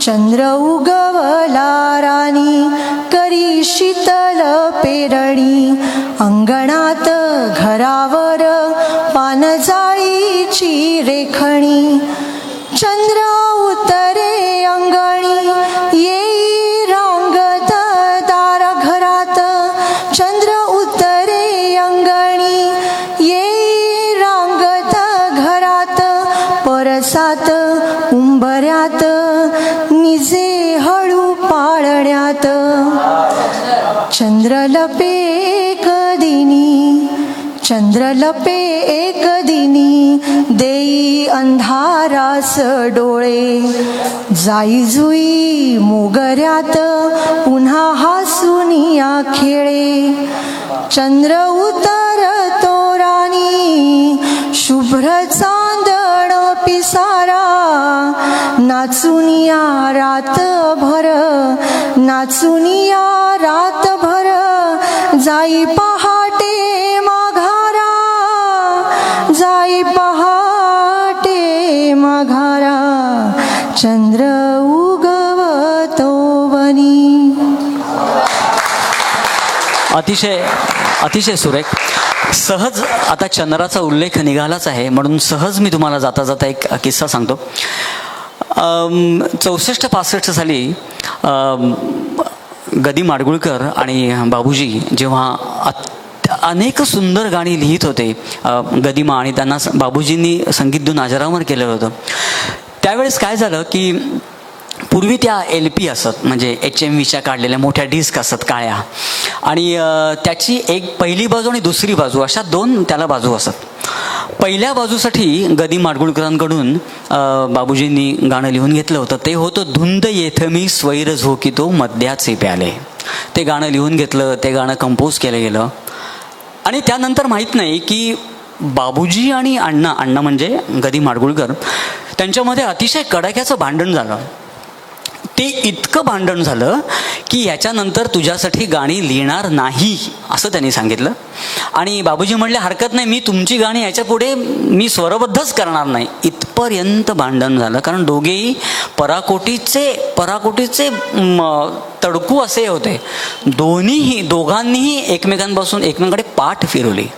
आता एकच बाजूचं गाणं लिहिलं आहे, ते रेकॉर्ड झालेलं आहे, दुसरी बाजू कशी ठेवायची कोरी, काय करायचं. बाबूजी खूप पेचात पडले. शेवटी काही दिवसांनी विचार करताना बाबूजी शांताबाईंकडे गेले, शांताबाई शेळक्यांकडे, आणि सांगितलं की अशी स्थिती झालेली आहे. सगळं त्यांनी सांगितलं काय झालं आणि का मग मी तुमच्याकडे आलो आहे. शांताबाई म्हणल्या मी लिहीन खरं पण म्हणजे बघा किती दबदबा होता अण्णांचा, मी लिहीन खरं पण ते त्यांना चालेल का, म्हणजे त्यांचं गाणं एका बाजूला आहे आणि दुसऱ्या बाजूला माझं गाणं, माझी तेवढी हे नाही चालणार आहे का गदिमांना. बाबूजी म्हणाले तुम्ही लिहा तर गाणं, मग आपण बघू, तुम्ही गाणं लिहा. म्हणून शांताबाईंनी अतिशय सुंदर गाणं बाबूजींच्या सांगण्यावरून त्या दुसऱ्या बाजूसाठी लिहिलं. ते होतं तोच चंद्रमा नभात तीच चैत्री आमिनी एकांती मज समीप तीच तोही कामिनी. ही एक सहज चंद्राचा उल्लेख निघाला मृणालच्या कवितेतून म्हणून मला हा किस्सा सांगावा असा वाटला. पुढे मी रामचंद्रकडे वळतो. चंद्राचा विषय निघाला आहे. माझी एक कोजागिरीची एक पौर्णिम, कवितेचं नाव आहे कोजागिरी. चंद्राचा आणि माझा संबंध जन्मजातच, चंद्राचा आणि माझा संबंध जन्मजातच, त्याचे आकार वर्तुळ कधीच कोणी शिकविले नाहीत. आईने सुद्धा कधीच तो बघ चंद्र म्हणून चंद्राला कधीच निर्देशित केले नाही. तिने शिकविलेला दुर्डीतला चंद्र कधी कधी चतकोराने वाढायचा. तिने शिकविलेला दुर्डीतला चंद्र कधी कधीच चतकोराने वाढायचा. कलेनं वाढणं या आमच्या चंद्राच्या नशिबी नव्हतंच कधी. पौर्णिमेचं म्हणाल तर ती तशी दुर्मिळच, पौर्णिमेचं म्हणाल तर ती तशी दुर्मिळच. अमावस्येचा योग दर 2 दिवसांनी, अमावस्येचा योग दर 2 दिवसांनी. चतुर्थी एकादशी कधी मोजल्याच नाहीत आमच्या चंद्राने. म्हणून कदाचित चकोरासारखं आकर्षण वाटायचं या चंद्राचं. म्हणून कदाचित चकोरासारखं आकर्षण वाटायचं या चंद्राचं फाटक्या छप्परातून स्निग्ध दुधाळ चांदणं पडायचं खरं. पण उपाशी पोटी कूस बदलताना आईने शिकविलेले चांदणे शीतल आणि तेजस्वी वाटायचे. पौर्णिमेला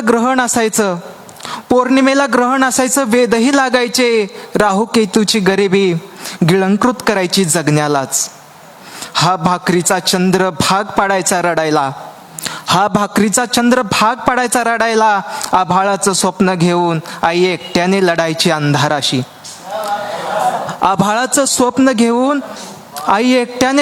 अंधाराशी. तेव्हा कुठे हाती पडायची चंद्राची एखादी कोर. त्या अर्ध्या कोरेला चिरून आई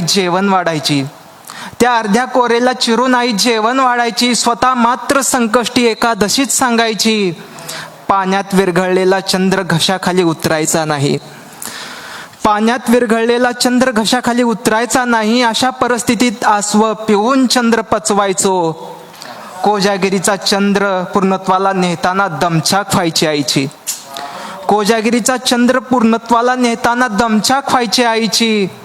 या शहरात माणसं बदलली, चंद्र बदलला, चांदणंही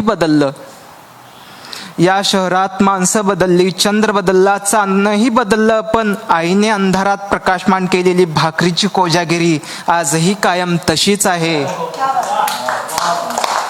आईने कष्टानं शिकविलेला वर्तुळाकार भाकरीनं जगायला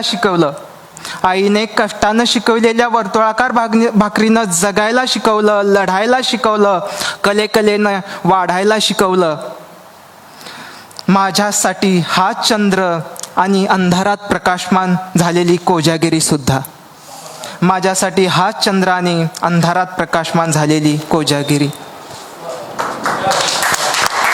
सुंदर, अतिशय सुंदर.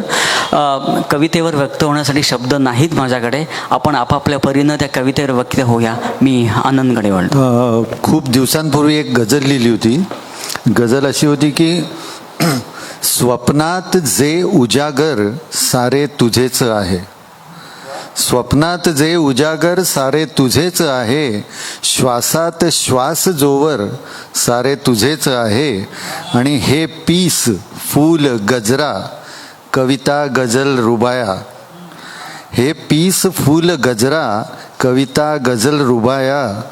जे वहीत सादर सारे तुझेच आहे. आणि नंतर मला असं वाटलं की ह्या गझलेची एक हजल करता येईल. हजल म्हणजे विनोदी प्रकारची गझल असतं. तर ती लिहिलेली आहे, ती सादर करतो.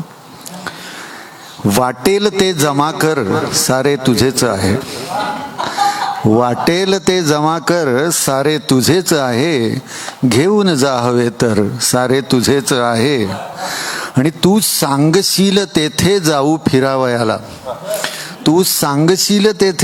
फिरावयाला. गाडी फ्युएल शोफर सारे तुझेच आहे. आणि कार्यास कोणत्याही बिनधास्त मागुनी ने. सदरा विजार धोतर सारे तुझेच आहे. आणि तू लोळ पाहिजे तर रविवार साजरा कर. गादी पलंग चादर सारे तुझेच आहे. आणि आला तुझा डबा बघ. जेवून पोट भर घे. झुणका भरीत भाकर सारे तुझेच आहे. आणि हा एक लग्नाविषयीचा शेर आहे. ही जन्मठेप मीही स्वीकारली हसूनी.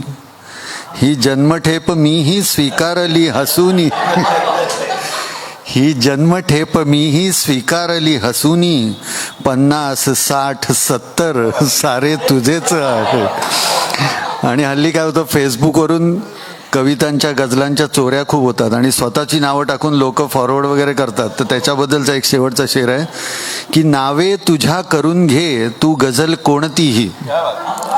नावे तुझ्या करून घे तू गजल कोणतीही, गालिब फराज खावर सारे तुझेच आहे, वाटेल ते जमा कर सारे तुझेच आहे, घेऊन जा हवे तर सारे तुझेच आहे. धन्यवाद. वा वा, आनंदा, फर्स्ट क्लास. सॅल्यूट, या हजलसाठी सॅल्यूट आहे. मी डॉक्टर साहेबांकडे वळतो. मागे फक्त मी पहिल्या फेरीत ओळख करून देताना माझ्या हातून एक अक्षम्य चूक झालेली आहे. डॉक्टरांचं मी इतर सगळं सांगितलं, पण ते अतिशय उत्तम दिलरुबा वाजवतात, अतिशय उत्तम. आपण खरं म्हणजे त्यांना एक दिवशी या माध्यमातून सुद्धा आपण त्यांचा दिलरुबा ऐकूया नक्की. अतिशय सुरेख दिलरुबा वाजवतात. आता ते काय वाचणार आहेत ते. धन्यवाद महेश.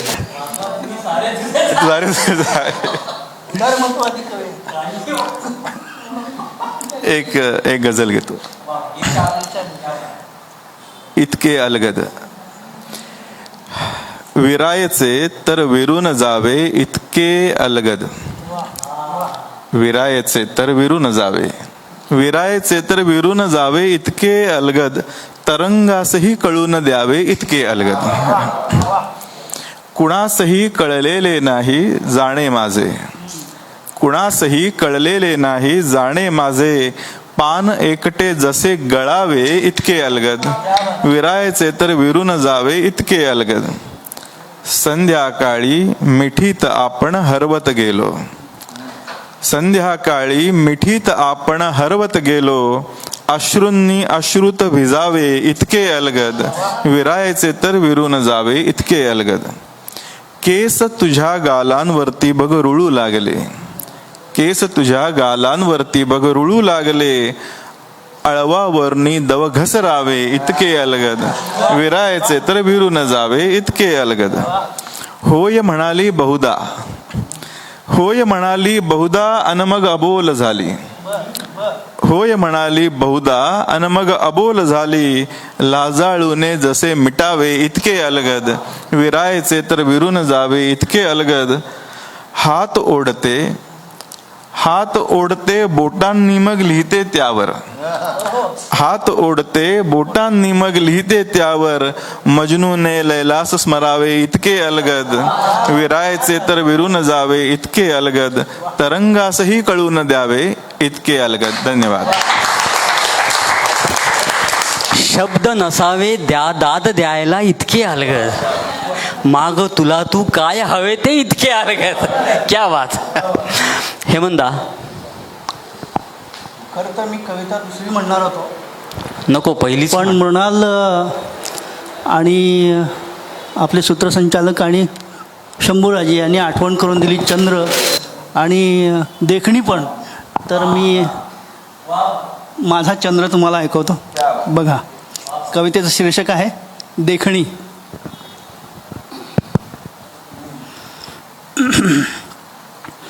आला नभीचा चांदवा एका कवीच्या अंगणी, आला नभीचा चांदवा एका कवीच्या अंगणी, कवितेलाच कवीच्या त्याने घातली मागणी, आला नभीचा चांदवा एका कवीच्या अंगणी. म्हणे कवितेला तुझ्या माझ्या संगतीने येईन, रुंदावत्या क्षितिजाच निळ आभाळ दावीन. म्हणे कवितेला तुझ्या माझ्या संगतीने येईन, रुंदावत्या क्षितिजाच निळ आभाळ दावीन. तुझी कविता राहील तिथं होऊन चांदणी, आला नभीचा चांदवा एका कवीच्या अंगणी. कवी सैर भैर झाला त्याला सुचले न काही, कवी सैर भैर झाला त्याला सुचले न काही, आसावल्या नजरेने मुख कवितेचे पाही. तिच्या भावावर दिसे नव्या सुखाची गोंधणी, आला नभीचा चांदवा एका कवीच्या अंगणी. हात चांदाचा धरून गेली निघून कविता, हात चांदाचा धरून गेली निघून कविता, कवी न्याहाळीत बसे सुन्या भोवतीच्या वाटा, जीवा पाड जपलेलं गेलं कौतुक सोडूनी, आला नभीचा चांदवा एका कवीच्या अंगणी, काळ सरकला पुढं गेलं दिस आलं तस, काळ सरकला पुढं गेले दिस आले तसे, पुसटले हळूहळू जुन्या आठवांचे ठसे.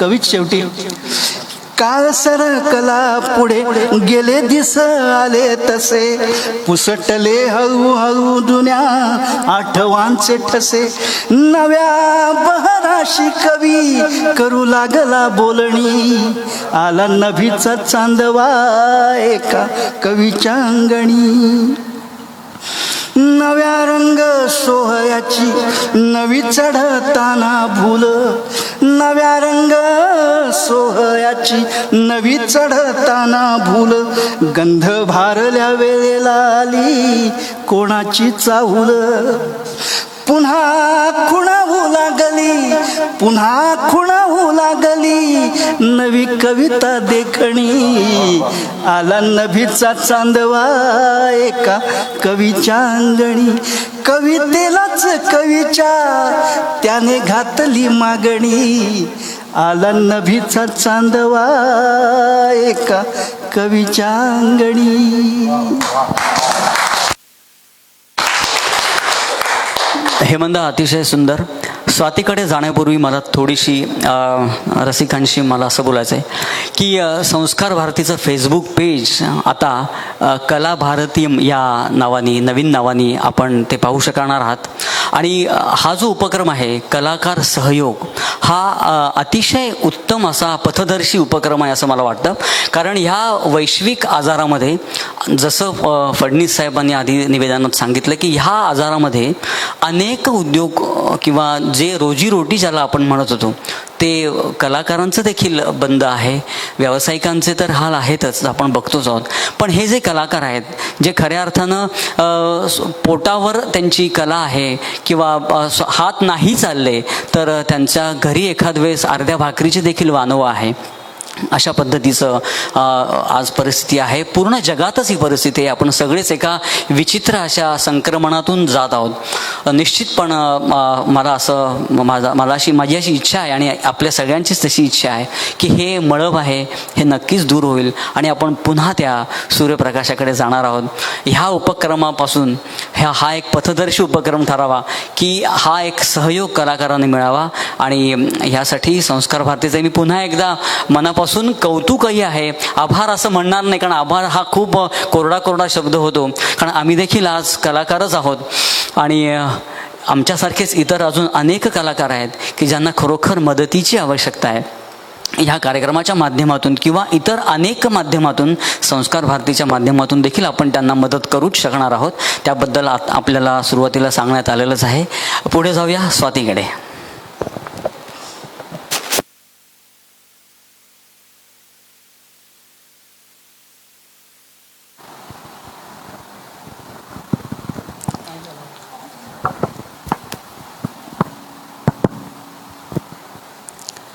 भ्रम किंवा गोड गैरसमज.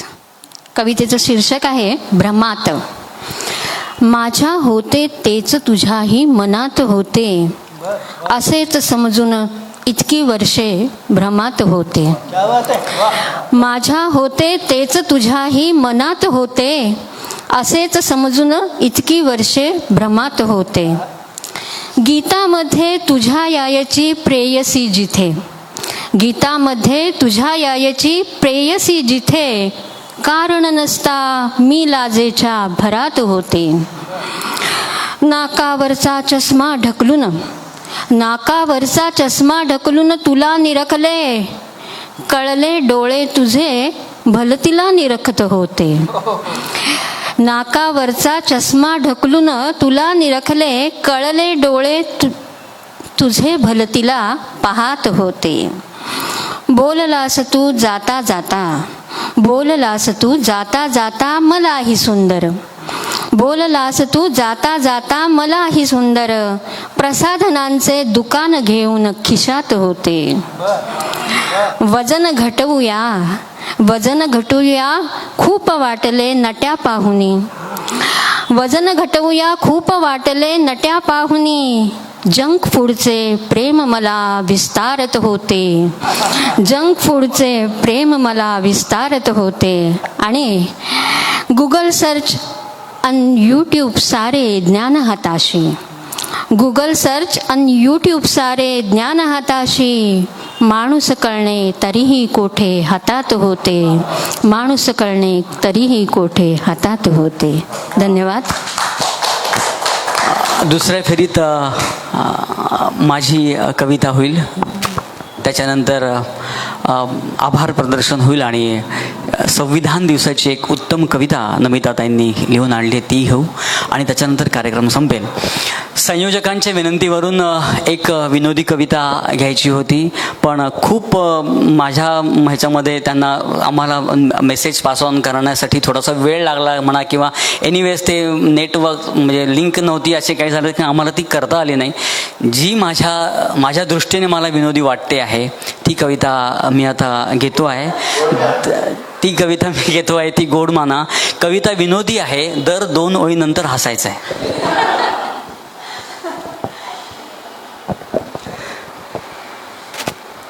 ही एक अशी गोष्ट आहे की प्रत्येकच माणूस हे काम करत असतो, पण मी हे करत नाही असं ठामपणे सांगत असतो. कवितेचं नाव आहे दळण.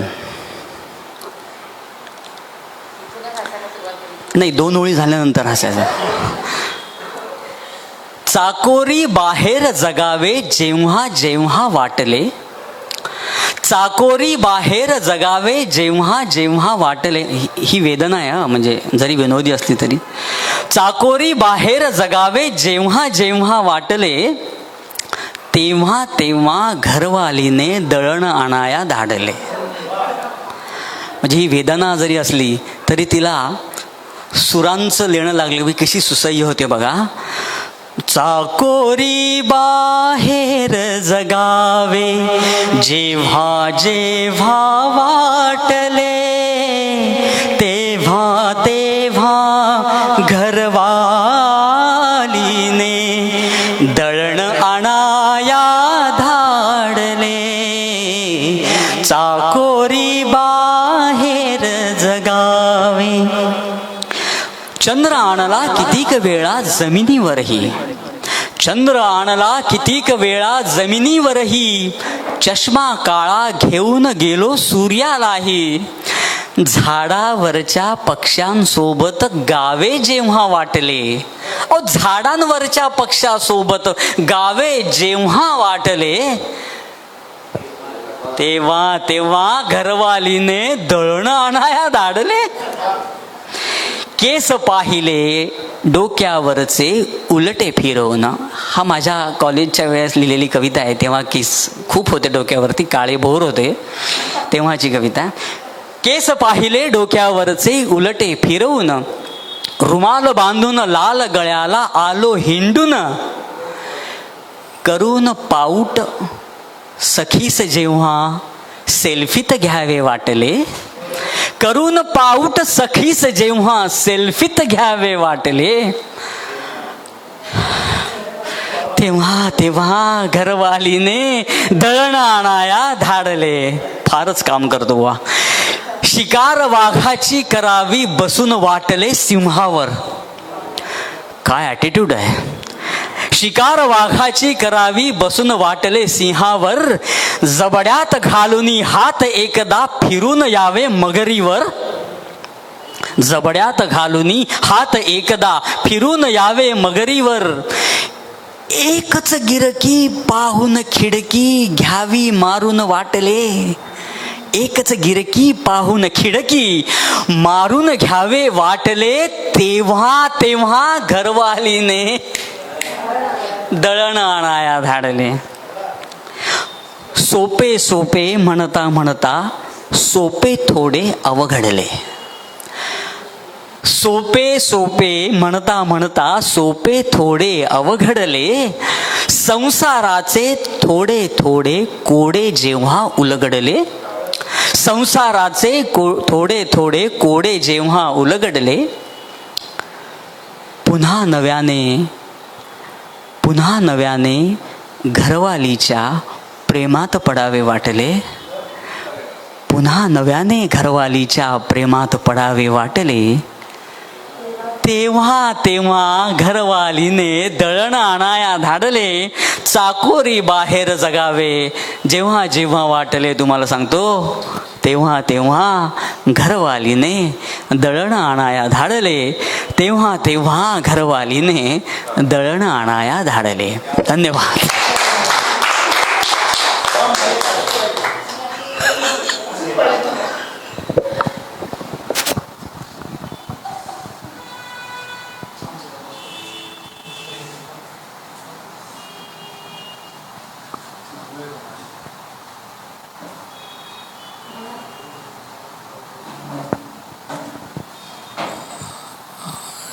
नमस्कार.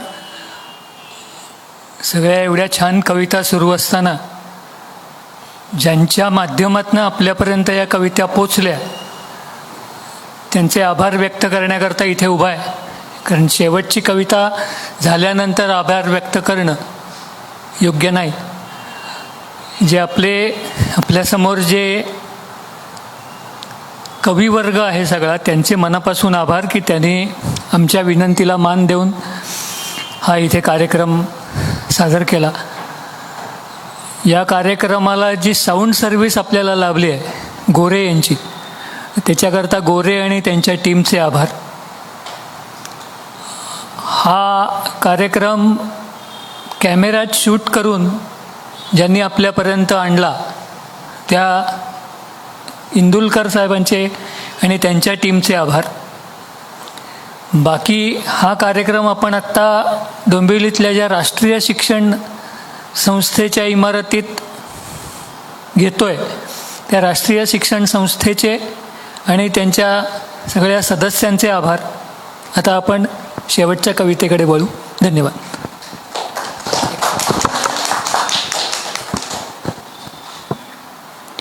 नमस्कार. नुकताच आपला भारतीय संविधान दिन साजरा केला आहे आपण. त्यानिमित्ताने त्याच्यावरची ही कविता आहे. साल 1949 नोव्हेंबरची 26 ठरली खास. भारतीय संविधान आपले आले हो उदयास. मूलभूत कर्तव्ये आणिक दिधले मूलभूत अधिकार. नागरिकच केंद्रबिंदू खरा. सगळ्यांनी लक्षात घ्यायला हवंय. नागरिकच केंद्रबिंदू खरा हेच लोकशाहीचे सार. डॉक्टर राजेंद्र प्रसाद, सरोजिनी नायडू यांसारखे सदस्य होते थोर. येण्या आकारास सकस घटना समितीने कष्ट घेतले घोर. समितीने कष्ट घेतले घोर. अथक अभ्यासांती त्यांच्या संविधान झाले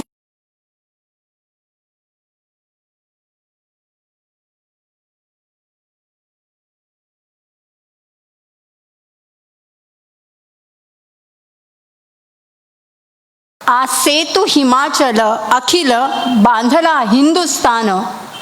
म्हणूनच यशस्वी लोकशाहीचा आज जगी मिळत असे मान. म्हणूनच यशस्वी लोकशाहीचा आज जगी मिळे मान. समतेचे तत्व रुजविले ह्या संविधानातून. सत्य ठसविले नसे कुणीही मोठा आपुल्या राष्ट्राहून. प्रदीर्घ लिखित संविधानाचा मिळवला असे बहुमान. नव्हे केवळ संविधान हे आराखडा घडविण्या राष्ट्र उज्ज्वल महान. अपार कष्टांचे फलित. कारण आज पुढच्या पिढीला कदाचित संविधान म्हणजे काय असा प्रश्न पडतो. अपार कष्टांचे फलित असे हे संविधान, कटिबद्ध आम्ही भारतीय सारे, कटिबद्ध आम्ही भारतीय सारे, राखण्या त्याचा उचित तो मान, राखण्या त्याचा उचित तो मान. मनपूर्वक धन्यवाद. धन्यवाद नमिताताई. अतिशय सुरेख कार्यक्रमाची आणि अतिशय उत्तम सांगता ह्या कवितेद्वारे आपण केली, त्याबद्दल मनापासून धन्यवाद. फेसबुकवरच्या सगळ्या रसिक प्रेक्षकांचे देखील मी मनापासून आभार मानतो, जे ऑनलाईन पद्धतीने आपला हा कार्यक्रम बघता आहेत. आणि आम्हा सर्व कलाकारांच्या वतीनं आयोजकांचे देखील मनापासून आभार मानतो की त्यांनी पहिल्यांदा जवळजवळ 8 महिन्यांनी हा माईक माझ्यासमोर दिला, आम्हा सर्वांसमोर दिला. आणि ह्या माईकच्या मागे राहून कार्यक्रम करण्याची जी झिंग आहे ती आम्हाला पुन्हा एकदा अनुभवायला मिळाली. कारण कॅमेरा ठेवून समोर आपण फेसबुकमधनं बरेच लाईव्ह कार्यक्रम ऐकलेले आहेत, यापैकी बरेच जणांनी तसे केलेले आहेत. पण ही जी नशा आहे, ही जी झिंग आहे ती काही वेगळीच आहे. ह्या कार्यक्रमाच्या माध्यमातून आम्ही तुम्हाला भेटलो आहोत. तर आपण सर्वांचे मी एकदा पुन्हा मनापासून धन्यवाद व्यक्त करतो. आणि नक्कीच हे सगळं निराशेचं काळे मळभ नक्कीच दूर होतील आणि पुन्हा आपण पहिल्यासारखे परत भेटत जाऊ. आरती प्रभूंनी खूप छान म्हटलेलं आहे की अखेरच्या वळणावर यावा मंद सुगंधी असा फुलोरा, पुढचे पाऊल सहज पडावे आणि सरावा प्रवासा पुला. ह्या काव्यपंक्तीबरोबरच मी सर्व कलाकारांच्या वतीनं तुम्हा सगळ्यांची रजा घेतो. मनःपूर्वक धन्यवाद.